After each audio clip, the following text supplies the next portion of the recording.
You are Locked On Clippers Postcast, part of Locked On Los Angeles on the Locked On Podcast Network.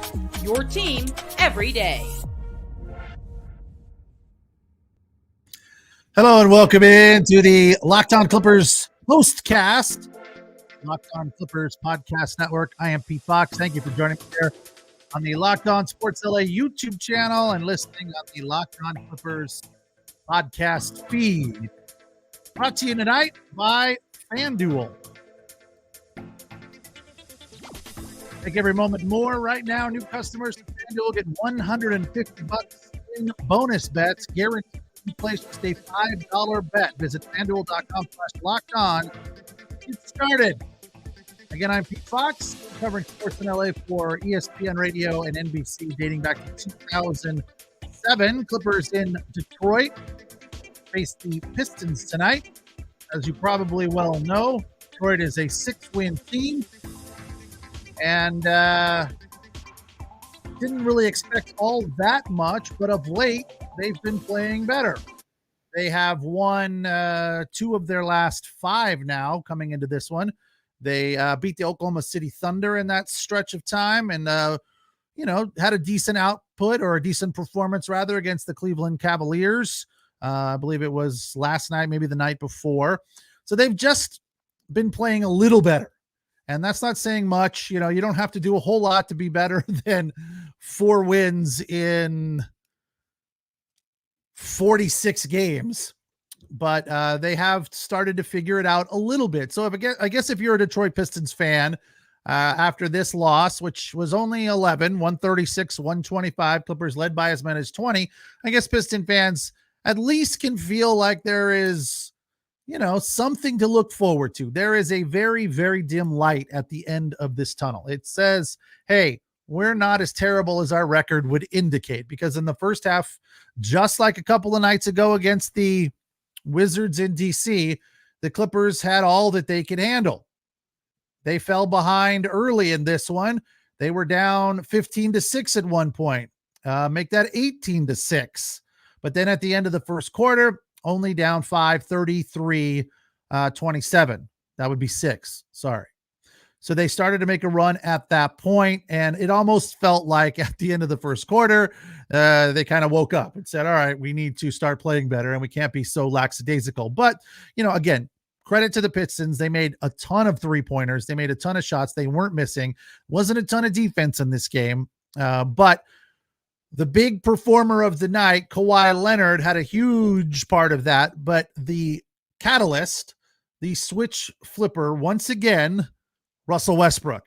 Brian Seaman even called for it, like in the middle of this early streak where the Clippers were falling behind and kind of getting pushed around by the Pistons.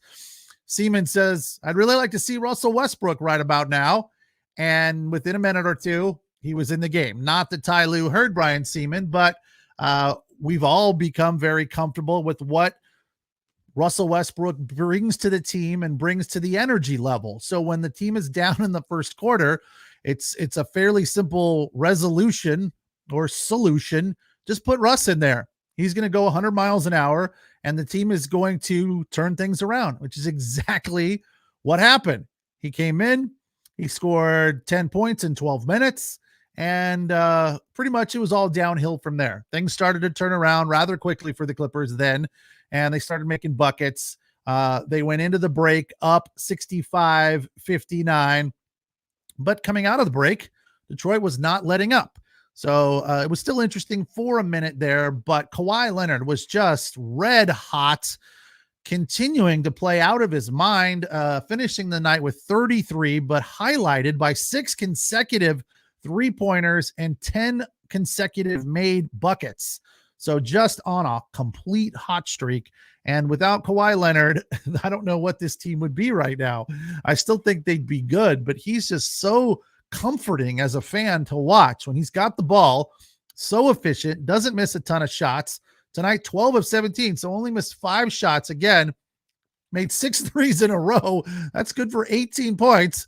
And then he had 10 buckets in a row without missing one. So you look at that and you say, wow, that feels good. It's just like if anything's not going well, It just feels like all they need to do is give the ball to Kawhi Leonard. Now, in addition to that, I don't love it when they're playing iso ball, even with Kawhi. Tonight, that's what was going on in the first quarter. It was just like too much iso ball. Like, all right, we don't really need to work that hard. We don't need to pass. Let's just find the open guy and let him do his thing and try to get an open look. Obviously, they're capable of doing that. Kawhi can absolutely score that way, as can Harden, as can Paul George, Westbrook. But it really wasn't working, especially with Harden being very off. He only had one made basket all night. Wow. 1 for 10, 0 for 5 from beyond the arc. That is, he was out there quite a bit. He played 34 minutes and only made one basket, but finished with 4 points, had 6 assists and 3 rebounds. So definitely an off night for Harden. But when Kawhi Leonard's going off to the tune of 33, 12 of 17, 6 of 8 from beyond the arc, and perfect from the free throw line, 3 of 3. And Paul George had a nice night. It wasn't great. 27 minutes, 8 of 16 for 18 points. He had 7 assists, though. You don't really need Harden, as we've said over and over again. You don't need all 3 or 4 of these guys to go off. But it goes without saying that Russell Westbrook was, without a doubt, the spark to the flame of this team tonight. He came off the bench at about the 5-minute mark of the first quarter and got things rolling. By the end of the night, he had scored his 25,000 point. 25,000 point. Still doesn't sound right. Russell Westbrook now has 25,000 points on his career. So congratulations and kudos to him. We'll hit the first break and come back and get into the bucket list here on the Locked On Clippers postcast. And thank you for joining me on the Locked On Clippers podcast feed.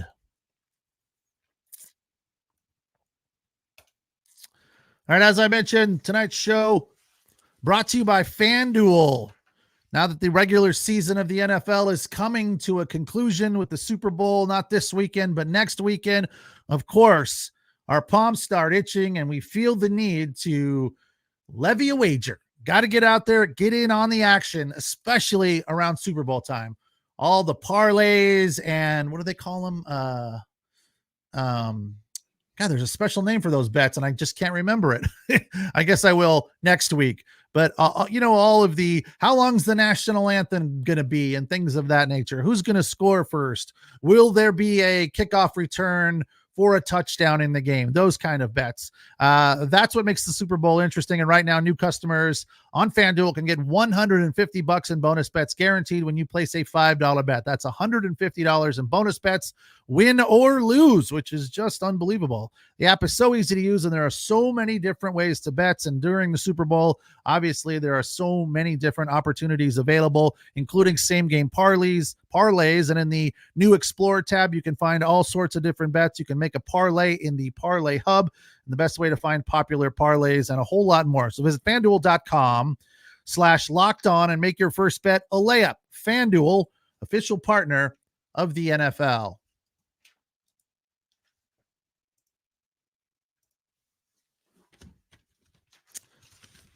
All right, Clippers with their 4th out of 5 on this Grammy road trip. Of course, the only loss to the Cavs in Cleveland. So that's going well for them. It's, of course, their longest road trip of the season. And as I mentioned last night, it is very important to take care of business of teams like the Pistons, sub 500 teams that really have nothing to lose against you. And you want to, just get the dub and move on.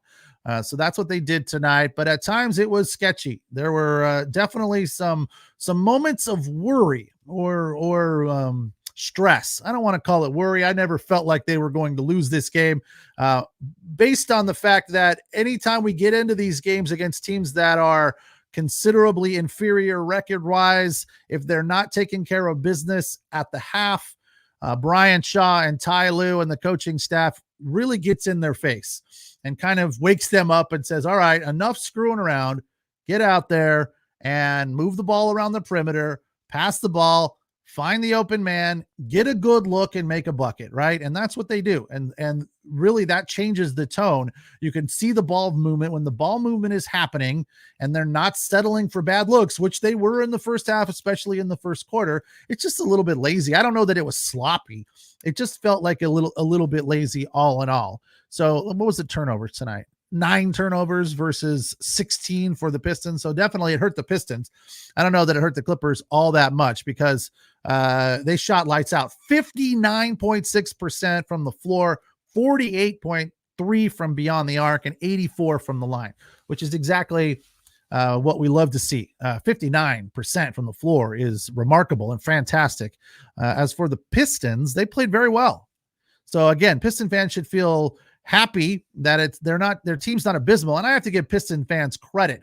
As I watched the broadcast tonight, that place was relatively full for a 6-win team. It wasn't like watching the Kansas City Royals in July when they're 19 games out, when there's 6,000 people there. Little Caesars Arena seemed very full. The fans were getting into it when they were making their runs. And all in all, they shot 50% from the floor. So they played very well. 17 of 40 from beyond the arc for 42%, and a little shaky from the line, 18 of 24, but it's not terrible. So they played very well and kept the game interesting against the Clippers. But the Clippers pulled out in the third, early fourth on a 12-0 run to a 20-point lead, which will now bring us to our bucket list, most of which came from the first half when it was a little bit scary. It seemed like those buckets meant a little bit more. For number 5, it came at the 5:22 mark of the first quarter, a Mason Plumlee dunk from a beautiful Russell Westbrook assist. And again, he was doing the scoring and the passing tonight, as he has very frequently, finishing with 9 assists on the night. It made it 20-8 Pistons, but more importantly, it stopped a big run, 13-0 run for Detroit. Anytime those runs come to an end, it feels good because you don't want those runs to keep going. That's how teams pull away and go and hide. So that Mason Plumlee dunk from a Russell Westbrook assist at 5:22 made it 20-8 Pistons, and it stopped that run. Then at number 4, a Norman Powell 3 came at 8:21. It drew the Clippers to within 6, 42-36, and it forced a Detroit timeout. Something else you like to see when your team is starting to go on a run and you force a timeout by the opposition. It feels like you've done something. It is an effective bucket. So that 3 from Norman Powell at 8:21, good for number 4 on my list. And a little honorable mention right there in that period of time. Amir Coffey had a big 3 to bring the Clippers within 4. Then at number 3, Kawhi Leonard started to go off. For number 3, Kawhi Leonard had 3 consecutive buckets at the 2:26 mark of the first half to make it 55-52. Then a little under 30 or 40 seconds later, he made another 3 at the 1:56 mark. Then under a minute with the first half winding down, 52 seconds, he made a third consecutive 3. Again, he made 6 in a row, but those were the first 3 in a row right there, and he was just on fire. So it was really fun to watch there. Kawhi Leonard, when he starts to roll like that, you just feel so confident that he's not going to miss, and he doesn't do it very often. So just fantastic play once again from the Claw. For number 2, a Kawhi Leonard 6th 3. So that would cap his run of 6 consecutive straight 3s. That was at the 9:23 mark of the third to make it 75-67. Once again, just fantastic play. Missed only 5 shots on the night, but had 10 consecutive made buckets in a row. And for number 1, Russell Westbrook had a driving layup. This was at the 11:05 mark of the fourth quarter to make it 108-90. It came off of a steal and just straight to the hoop. And then again, honorable mention for Russ, his 25th 1,000th point. And he had another highlight reel dunk that they kept showing over and over on the broadcast at the 7:05 mark of the second. He gave it to PG off of a steal. PG gave it back to him and he dunked it. So Russ had a fantastic night, finishing with 23 points, going 10 of 13 for 2 of 3 made from beyond the arc, and 1 of 2 from the free throw line with 9 assists and 2 steals. So a really fantastic night for Russell Westbrook, only missing 3 shots in just 25 minutes to have 23 points is a great night for him. We'll take our final break and come back and get into superlatives, wrap this thing up, and get to the next game on the calendar for the Clippers. All right, we're going to talk about PrizePicks here because I had another PrizePicks working. A little frustrated because I do not believe I won because I had I had Kawhi. His number was like 25 and finishing with 33, easily above the number there for him. But I also I saw that the Miami Heat were taking on the Washington Wizards. And after a Clippers game against the Wizards, I thought, well, hey, this is a good opportunity because the Wizards don't play great D, and I know that guys like Tyler Hero could fill it up. He needed to score 19. He scored 15. So again, I was unsuccessful. But PrizePicks is a whole lot of fun, and it's the largest fantasy sports platform in North America. It's just the easiest and most exciting way to play DFS. It's just you against the numbers. That's it. You pick 2 or more, and you don't have to worry about battling thousands of other players, including pros and sharks. You pick more or less on 2 to 6 players and their stat projections for the night and watch the winnings roll in up to 25% on your money. Quick deposits and withdrawals, which is very important. Having dealt with sports betting online or on my phone for years, sometimes getting a withdrawal can be very, very challenging and complicated. I know one time I got paid in crypto and then I had to transfer it. Not with PrizePicks. It's very simple and easy, and gameplay options with an enormous selection of players, stat types, and what makes PrizePicks number 1 in daily fantasy is how easy it is to use.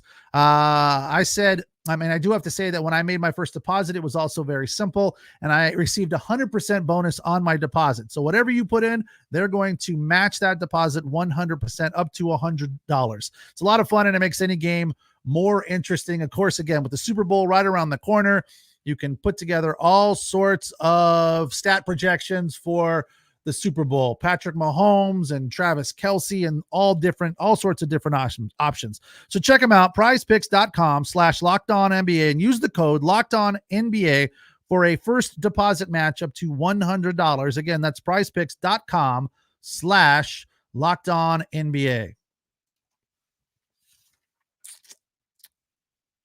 All right, our final segment here, Clippers with an 11-point win in Detroit over the Pistons at Little Caesars Arena.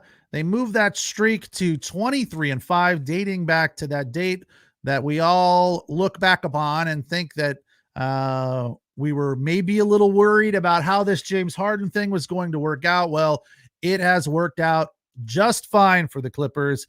In spite of James Harden tonight not having a good night, They got the win rather comfortably, leading by as many as 20 and winning at 136-125. And if you had the Clippers to cover, sadly, you did not take care of business there because they were favored by 13.5 going into this one. But they did get the win and improved to 4-1 on this Grammy road trip.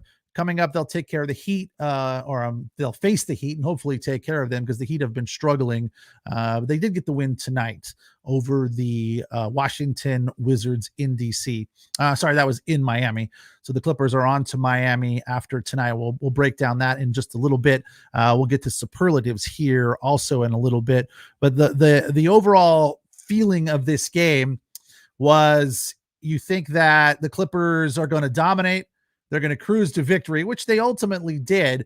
So I stand back a little bit and I think, do we have a worry? Do we feel like this laziness in the first quarter is a problem? Is it something that, the settling for bad looks and not moving the ball around the perimeter, not passing enough? Because when they are moving the ball, when they are passing is when you start to feel like, all right, there's always going to be a double team and somebody's going to be open and it's going to produce a good look for somebody.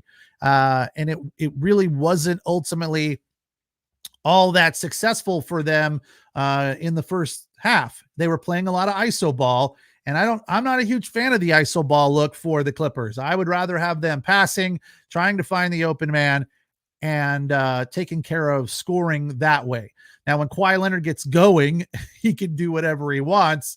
Paul George came out tonight, also scored on his first bucket, and then went ice cold for the next 5. He went 1 for 5 in his first 5 shots on the night. So that's the kind of stuff where you feel like, all right, if you're cold like that, let's find somebody who's hot, like Kawhi Leonard or Amir Coffey, who was hot early on as well. Those type of looks are better. James Harden tonight, at times, kept shooting when he knew he wasn't hot. And you know how shooters are. The old saying, shooters going to shoot.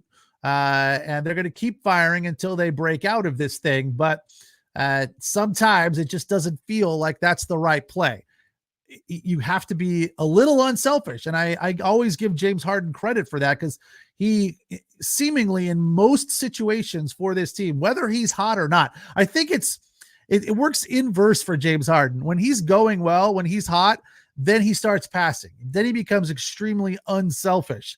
Tonight, he was a little selfish, not making any threes, going 0 for 5 from beyond the arc, and only made 1 basket on the night. So he should have been passing a little bit more than he was. He had 6 assists. So normally we see James Harden with 9 to 10 assists when he has, 15, 18, 20 points. Tonight, not quite as many. It was just a bit of an off night for him, but it didn't seem to bother him. It wasn't like he was frustrated, had a smile on his face, and just going out there and doing his job. He played 34 minutes. Again, Kawhi Leonard, a fantastic night, leading the way, 12 of 17, including 6 consecutive threes and 10 made buckets in a row for 33 points on the night. Paul George shot 50%, going 8 of 16 for 18 points. He had 7 assists. Kawhi had 3 assists. Mason Plumlee started again at center in 26 minutes. He was 5 of 7 for 12 points and 9 big rebounds. So a very solid performance from him. And Terrence Mann, perfect night from the floor for him. So the starters all looked good except for Harden. Mann in 24 minutes, 4 of 4, including 12 points and 4 of 4 from the line as well. So when the ball's not moving for the Clippers, it's just not as good a look for them. And it started to move in the second quarter and then more in the third quarter. And from there, everybody was getting in on the action. As I said, not a lot of defense played by either one of these teams. They were just trading blows back and forth, up and down the court. Daniel Tice played 18 minutes, was 2 of 3 for 5 points. Again, Russ missed just 3 shots in 25 minutes, had 23 points, including a pair of threes. And Amir Coffey, also a great night off the bench, 24 minutes. He went 5 of 7, hit his only 3, perfect from the line for 14 points. He had 4 steals, 4 rebounds. Norman Powell, another good night, played for 25 minutes, went 6 of 11, had 3 threes for 15 points as the Clippers win it 136-125. All right, let's get to our superlatives for tonight. Let's go in inverse order from the most popular will be last. We'll start with best personality. This was the guy that seemed to be having the most fun, smiling, enjoying his time on the floor, and really being effective off the bench. Amir Coffey, again, 24 points. He was 5 of 7, 1 3, perfect from the line, 4 rebounds, and 14 points. Got in there early in the game when the Clippers were a little cold, when Paul George was cold. Amir Coffey came in and kind of righted the ship. But the best dressed guy of the night, meaning the guy that looked the best on the floor when we needed him the most, was Russell Westbrook. Came in about the 5-minute mark of the first quarter, and the Clippers were not doing very well at that point. They were down 18-6. I believe that got up to 20-6. So that's a 14-point deficit that they had to overcome. And this almost instantly, the second Westbrook got on the floor, they started to have more energy. They started to play better. And he took, with a hand in his face, he took his first 3 and missed, but made the next 2 threes that he had. So, he played very well tonight. So in 25 minutes, 10 of 13, 2 threes for 23 points. Our best dressed guy of the night, Russell Westbrook, and not necessarily playing full bore. Had it dialed down just a little bit. The energy, of course, was there, but sometimes Russ has too much energy, and we need him to dial it down. We need about 90 to 95% from Russ. We don't need 110.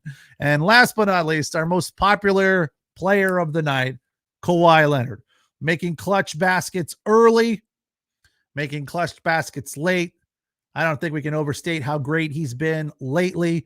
6 consecutive threes, 10 made buckets in a row, finishing with 35 points, leading the Clippers to win number 32. They're now 13-11 on the road. They are 23-5 dating back to December 1st. Best in the NBA still, 136-125, the final. Coming into this game, some stats that were shared before the game that were really nice to see. Unfortunately, Harden had an off night, so I couldn't really build on it. But Harden has a plus minus over the last 30 games, good for plus 333. He has a plus minus of 333 over the last 30 games. Not surprisingly, best in the NBA. So when Harden is on the floor for the Clippers, most times it's good for them. His plus minus tonight, though, was 8, in spite of only having 1 basket. So he's just been on fire and been very effective for the Clippers. His 3-point percentage during that period of time, also much better than tonight, as he was 0 for 5. He's been shooting the ball from beyond the arc at 43%. So as I've mentioned time and time again, I've just become a big fan of his, and I enjoy watching his play. He's so cool and calm. His demeanor is so relaxed, and he's such a fantastic passer. He's good for the Clippers. He's helped this team get to where they are, and hopefully he will continue to keep them on this roll. As for their next opponent, the Miami Heat, who did get the win tonight in DC, but prior to that, they had lost 4 in a row. So that's who the Clippers will face next, the Miami Heat in Miami. South Beach it is, and hopefully we can keep this streak going of a nice, solid Grammy road trip with, 7? So they've now played 5. They're 4-1. They've got a couple more to go. The next one would be the Miami Heat. Again, I am Pete Fox. Thank you for joining me here on the Clippers Postcast, and thank you for watching us on the Locked On Sports LA YouTube channel. Be sure to check out Darian with Locked On Clippers tomorrow. Of course, he'll be recapping this as well, and you can listen to the podcast on the Locked On Clippers podcast feed. Thanks again. Have a good night. We will talk on Sunday. That game starts, I believe, at about 4 o'clock. Join me right after.